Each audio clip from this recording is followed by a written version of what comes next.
Halo semuanya, selamat berjumpa kembali pada pembelajaran kita algoritma dan pemrograman. Pada pembelajaran kita hari ini, kita akan membahas tentang tipe data, variabel, dan konstanta. Semoga pembelajaran kita hari ini bisa bermanfaat untuk semuanya. Mari kita mulai pembelajaran.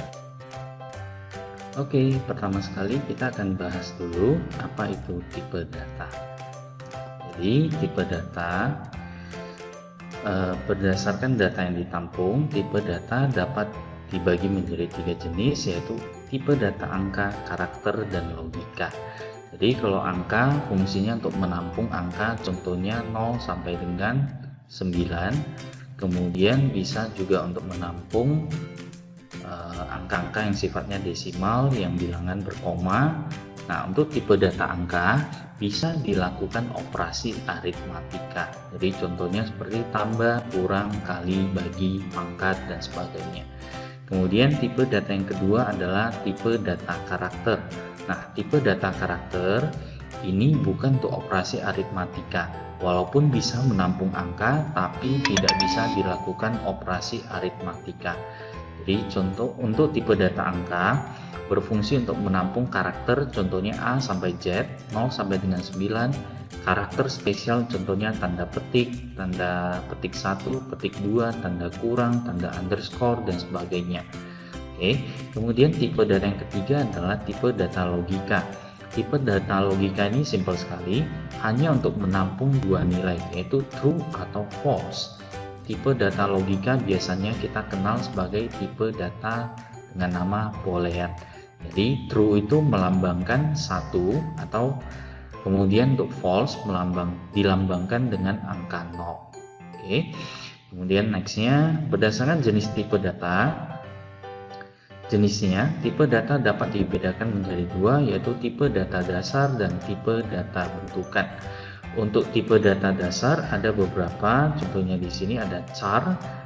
Char ini berfungsi untuk menampung karakter. Jadi untuk yang tipe data char ini yang di sini definisinya, ya. Jadi tidak bisa dilakukan operasi aritmatika, hanya untuk menampung karakter. Oke. Kemudian untuk jangkauan atau ukuran memorinya adalah 1 byte. Jadi satu karakter itu adalah 1 byte. Oke. Kemudian tipe data int atau singkatan panjangnya adalah integer, berfungsi untuk menampung data berupa angka. Angkanya angka bulat. Kemudian jangkauannya adalah 2 byte, range nilainya dari sekian sampai dengan sekian. Kemudian ada tipe data long. Long juga sama, untuk menampung bilangan yang sifatnya bilangan bulat, tetapi ukuran memorinya lebih besar, yaitu 4 byte. Kemudian ada float, ada double, ada long double, dan ada boolean. Nah, untuk tipe data yang di sini float, kemudian ada double, kemudian long double, ini masing-masing jangkauan atau ukuran memorinya adalah 4, 8, dan 10. Oke. Untuk tipe data boolean itu ukuran memorinya adalah 1 byte, hanya menampung nilai yaitu true dan false. Kemudian untuk tipe data yang bersifat desimal biasanya kita gunakan float, ya. Jadi di sini float ini bisa untuk menampung data berupa desimal. Nah, untuk sebagai awal cukup mengenal tipe data ini dulu, yaitu char untuk menampung karakter, integer ataupun long untuk menampung bilangan bulat, kemudian float untuk menampung bilangan desimal, kemudian boolean untuk menampung nilai true atau false. Untuk tipe data yang berikutnya itu nanti akan kita bahas di pembelajaran kita yang berikutnya. Oke, kemudian ada namanya variabel. Variabel adalah suatu tempat yang berfungsi untuk menyimpan nilai atau konstanta. Jadi nilainya sebuah nilai, contoh kita bilang nama variabelnya adalah X, bernilai 10. Nah, nilai 10 ini disimpan di mana? Disimpan di memori, ya. Jadi sifatnya variabel ini bersifat sementara. Ketika komputer kita matikan, maka variabel tersebut akan hilang, ya. nilainya akan hilang dari memori, termasuk variabelnya juga akan hilang. Nah, setiap variabel itu memiliki tipe data. Ya, contoh kita ambil contoh yang tadi di atas, ini ada integer. Contoh variabel X, kita katakan sebuah variabel dengan nama variabel X. Tipe datanya adalah integer. Berarti variabel X hanya bisa menampung data berupa bilangan bulat. Nah, atau tipe variabel Y, tipe datanya chart. Berarti variabel Y hanya bisa menampung data berupa karakter 0 sampai 9, A sampai Z yang tidak bisa dilakukan operasi aritmatika. Ya, dan sebagainya. Untuk tipe data boolean juga sama, hanya bisa menampung true dan false. Nah, kemudian selain variabel kita mengenal juga yang namanya konstanta, ya. Nah, konstanta ini sebenarnya mirip seperti variabel, tersimpan di memori. Jadi ketika komputer kita matikan, maka akan hilang, ya. Dari memori akan hilang.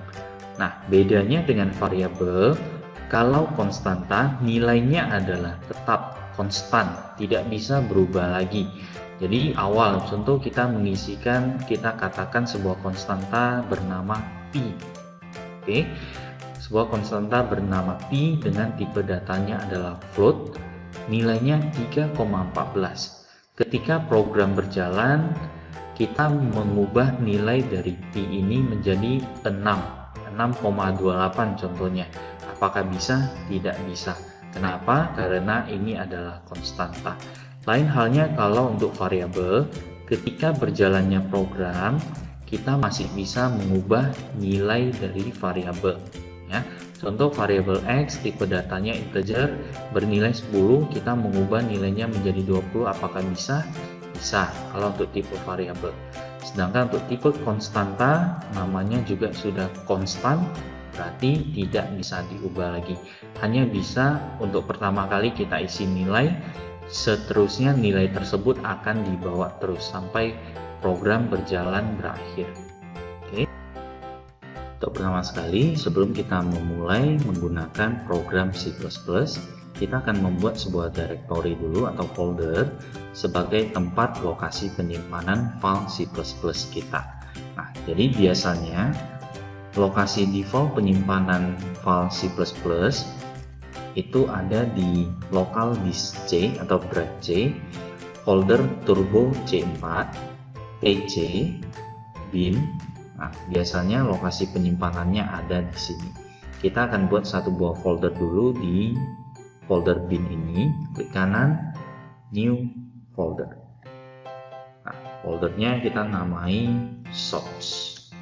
Jadi nanti untuk file-file hasil source code kita akan letakkan, kita akan simpan di sini. Oke. Sekarang kita akan menjalankan program turbo C++. Klik dua kali di tampilan ini. Ya.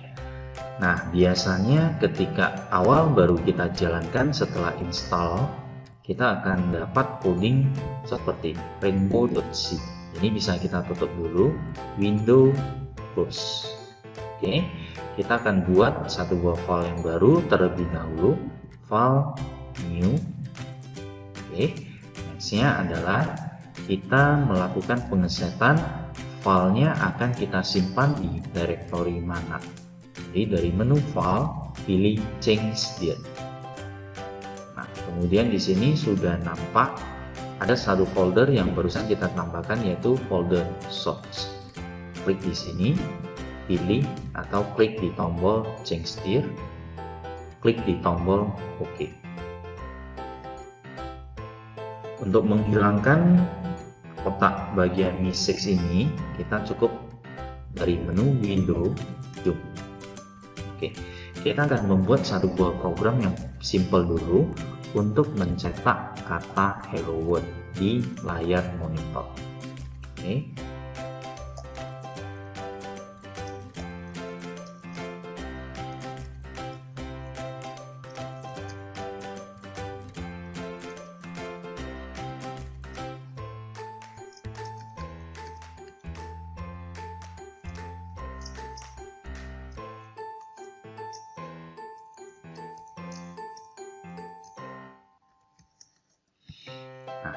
kita sudah mengetik coding untuk mencetak hello world ke layar monitor. Untuk menjalankan coding yang ini, maka kita gunakan perintah run. Nah, tidak terdapat error, berarti codingnya berhasil dikerjakan. Cuma sekilas kita tidak nampak hasilnya di sini. Ya, kita bisa tambahkan ini.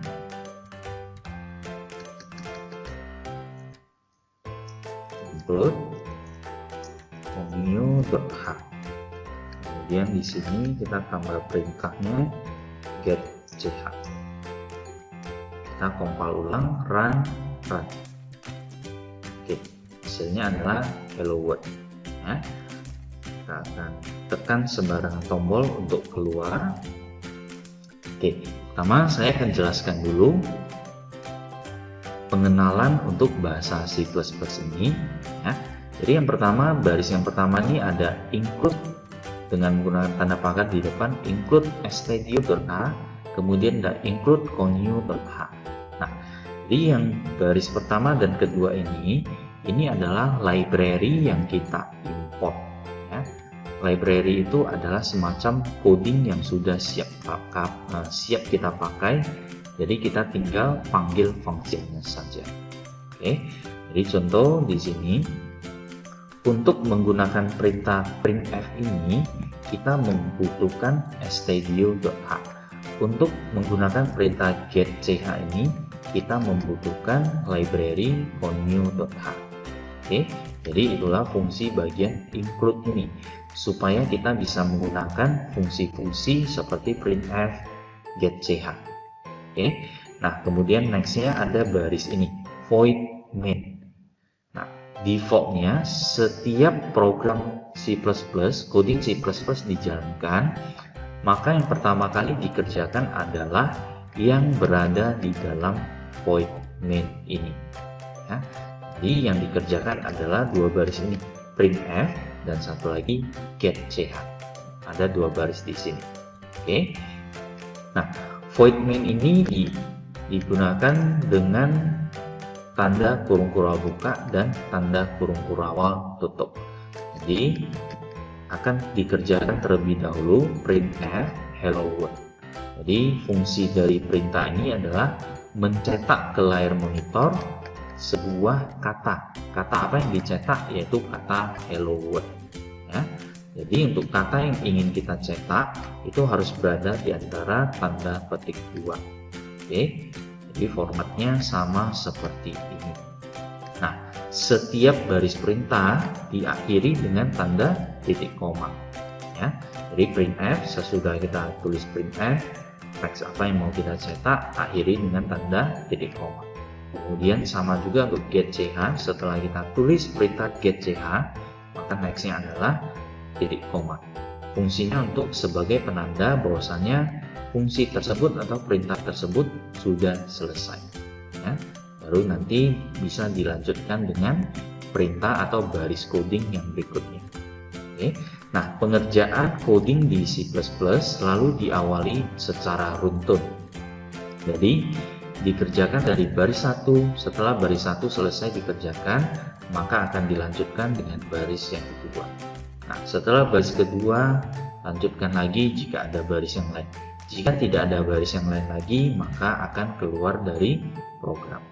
Oke, nah untuk shortcut ini wajib kita hafal untuk mengeksekusi sebuah program yang sudah kita ketikkan codingnya. Ya, kita gunakan shortcutnya adalah Ctrl F9. Nah, jadi istilahnya adalah mengkompilasi kode program kita. Proses kompilasi itu maksudnya adalah menerjemahkan dari bahasa pemrograman. Contohnya di sini kita menggunakan bahasa C++, kita terjemahkan ke bahasa mesin atau bahasa komputer yang bisa dimengerti oleh komputer. Oke, nah di sini saya akan coba kembali untuk mengkompilasi ulang menggunakan shortcutnya adalah Ctrl F9.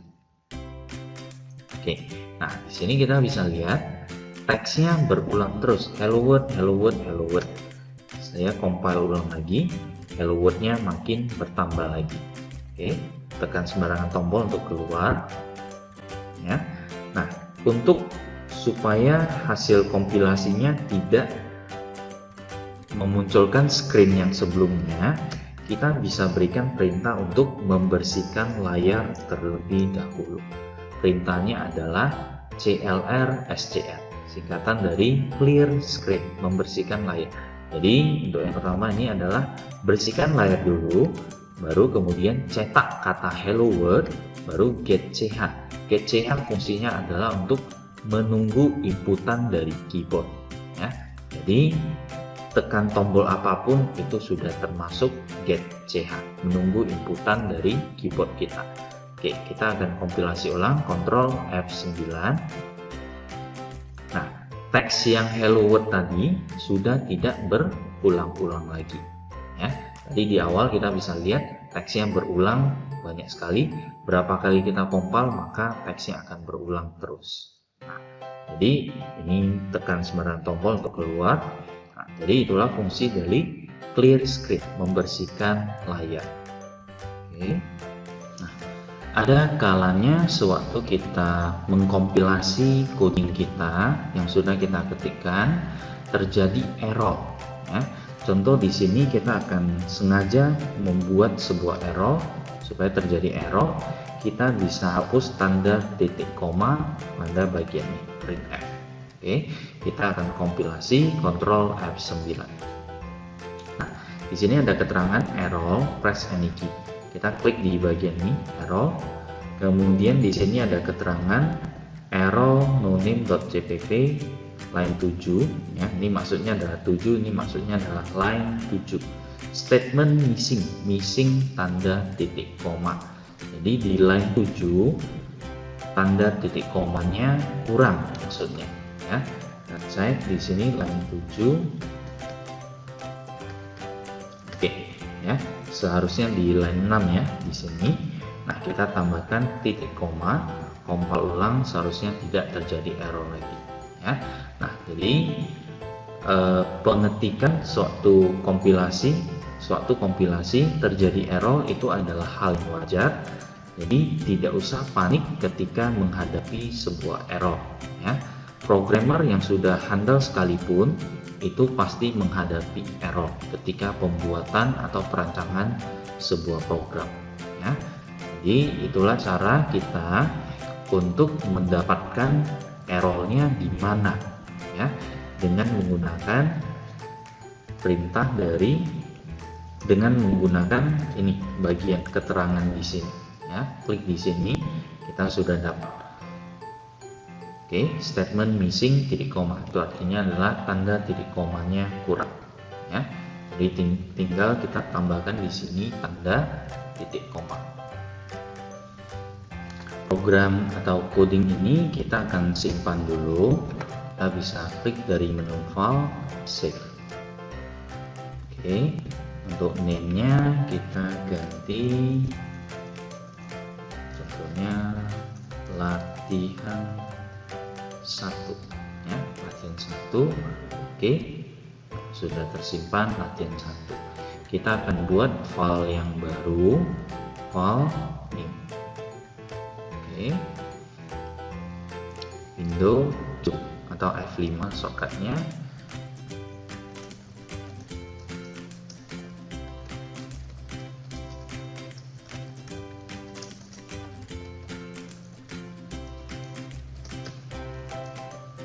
Void main,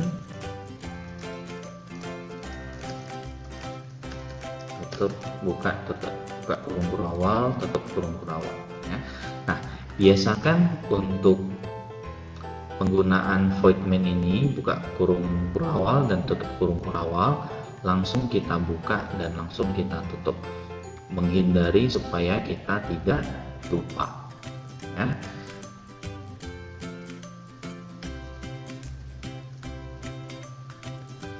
Oke, kita akan mengenal variabel, ya, variabel tipe data dan konstanta. Jadi yang pertama variabel dulu. Variabel itu adalah sebuah penyimpanan, ya, sebuah penyimpanan yang bersifat sementara. Data disimpan di memori. Oke, contoh di sini kita akan membuat sebuah variabel int a. Oke. Kemudian di sini kita akan mengisikan nilainya a sama dengan 10. Oke. Jadi variabel a tipe datanya adalah integer ya. Variabel a tipe datanya adalah integer. Kemudian nilai a, variabel a bernilai 10. Kita bisa cetak hasilnya. Kita tambahkan dulu perintah untuk membersihkan layar, clear screen. Kemudian kita akan mencetak hasilnya untuk variabel a, printf. Oke.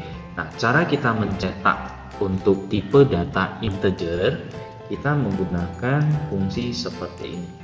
%i, oke, koma, nama variabelnya adalah a.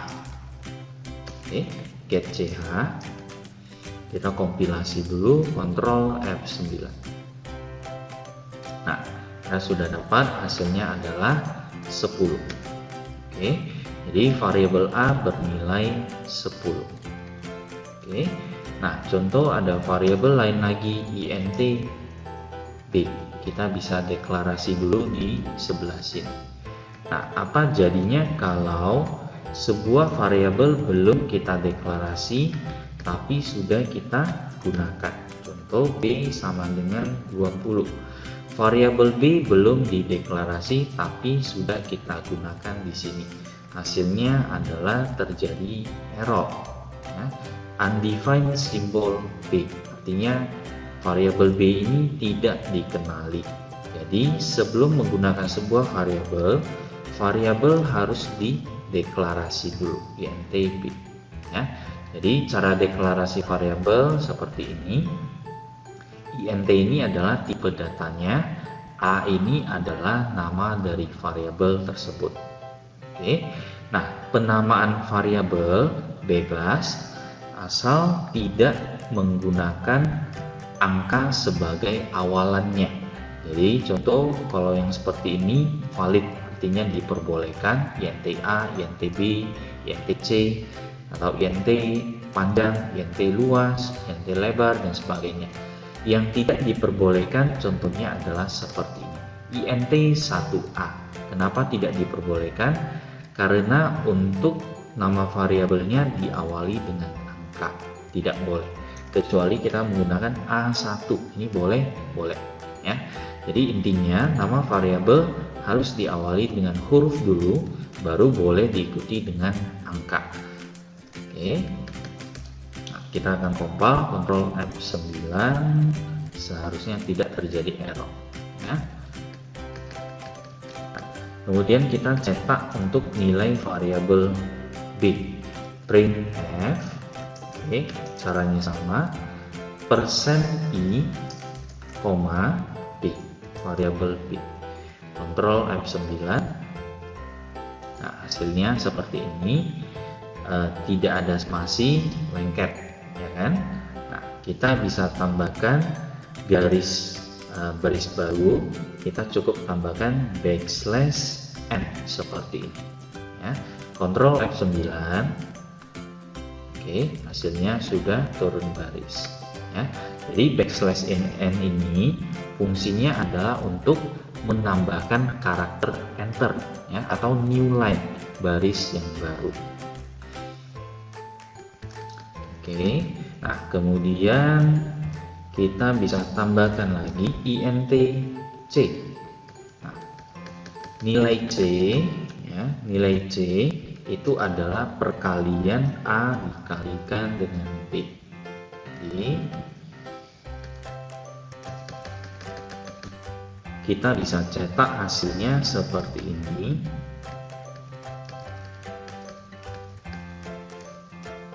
Printf. Oke. %i kali %i, oke, sama dengan %i, koma,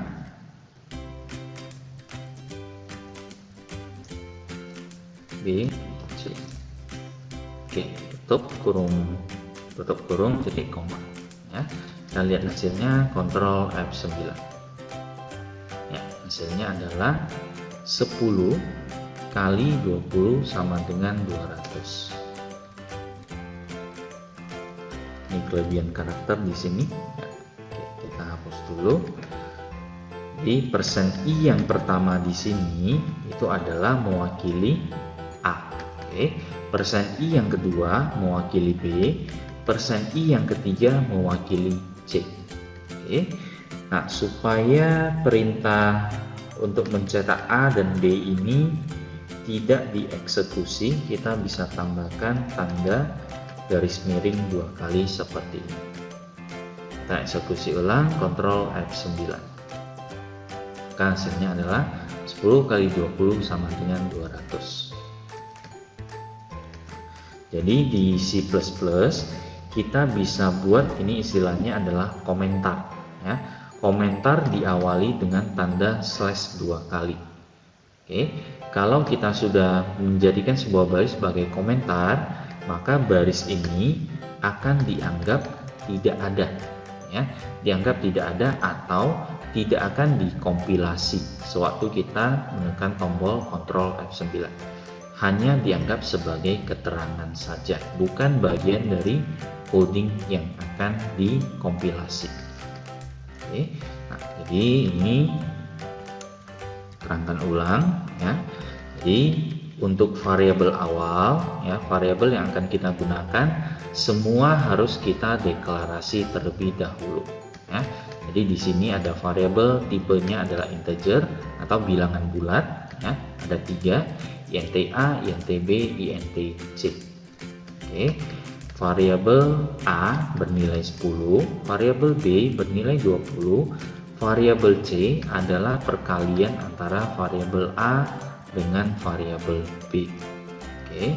Nah, jadi di sini kita mencetak hasilnya printf persen I itu adalah singkatan dari integer ya.